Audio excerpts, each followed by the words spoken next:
Yo, what's up? This is Vernon D German, Melly P. We're here to tell you about the green factor. Nice to meet you, Vernon D German. Do you consume cannabis? Yes, I do, on a daily basis. And do you feel good with it? It keeps my mind and the world at peace, and you get to see things from a different perspective than if you have to deal with it raw, even though all the feelings, that I have are raw. But just when you start messing with the green factor, then basically everything makes sense. Thank you. And but you do live in Germany. And how do you feel about the culture of alcohol in Germany? Well, see, you have to remember that Germany, Europe, historically, alcohol is a culture, but also cannabis is a culture too. That has long been understated and kind of like put back from the rest of the people's psyche and how they think about it. Because a lot of important documents done in Americas and Europe's was use cannabis as a base form. The paper, the clothes, it's all been here. And now they're finding out all the medical benefits of it, but politics and history can sometimes be strange bedfellows.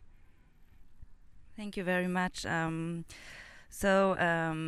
you like to grow grass, cannabis? I think that would be a good idea. If I had the possibility to, I would have my garden and it would stay healthy. Like people grow tomatoes, they grow their food. Why not do something for your mind also? If you go to anybody's grandma or anybody's house or mom's house, you might find some plants that they grow to have their tea. So why can't I make something and grow something that I can have to smoke instead of going to the store and having to pay for tobacco, which is much more harmful to you than the cannabis?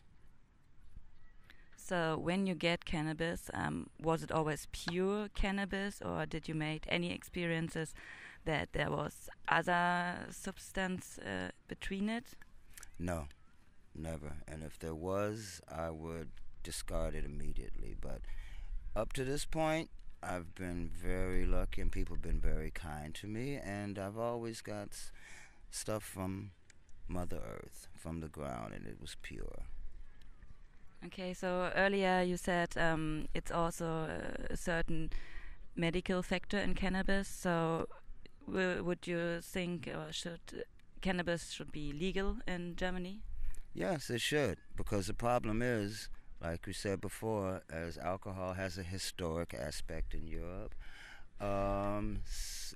it's been the pharmaceutical companies, I won't name a few, but that some of the medicaments that we use every day are produced here and other places and are of less have less benefits than cannabis does. Now the research is coming on where it's for cancer patients, for people with glaucoma, for people that have extreme pain. Now they give it to the soldiers. And then when the soldiers come back and have pain that they can't get rid of, they give them cannabis. Whether it's the oil, older people, they use opium oil. That's a little bit farther, deeper than that, but there is a valid medical benefit to cannabis that the gross and the big pharmaceutical companies always want to keep away from people. They don't want people to know that they actually don't have to shell out their life savings just to feel good and to get rid of the pain. You could do it in your own backyard. Think about it. You can either go to the grocery store, buy you some mint tea, or you can take your time and put it in your garden and grow you your own mint plant.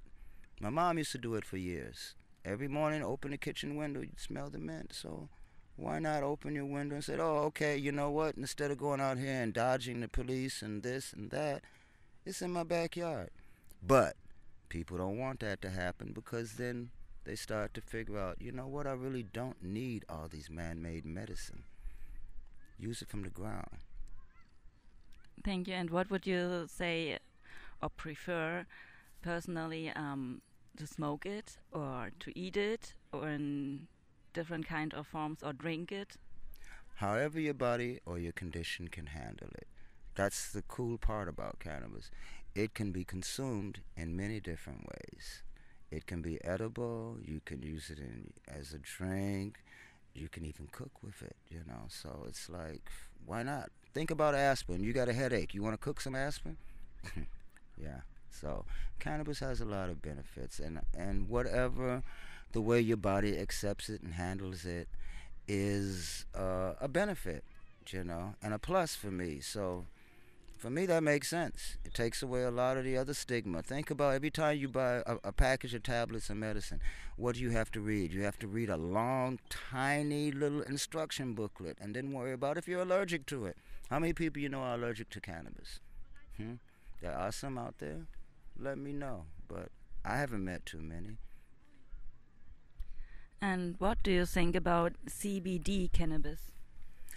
That's actually, for me, it's more, I'll be totally honest, it's a placebo syndrome that's being put into practice to kind of fool people, when the real deal is, you know, that pure THC is not harmful to you. But anything, of course, in anything that you take too much of isn't good for you. I don't care whether it's bread, whether it's, you know, beer or juice, you know. Anything that's too much is just too much. And what about wake and bake? Yes or no? Oh, yeah. Okay, that was clear. And at least you're a musician, so does cannabis makes you more creative with your work? Not really, because you have to have it there from the beginning. There's nothing that can... The only thing that makes me more creative is inspiration. Cannabis helps you focus, of course, but you don't have to be a musician to do that. You could be sitting there working in an office and typing and be a journalist. You know, that's not gonna make your story more interesting or your track more interesting as a musician, or an actor act more extravagant. It's only a means of relaxation, and it's not used, at least in my case, it's not used to be more creative, because the idea was there in the first place. Thank you very much for the interview and for talking that open to us.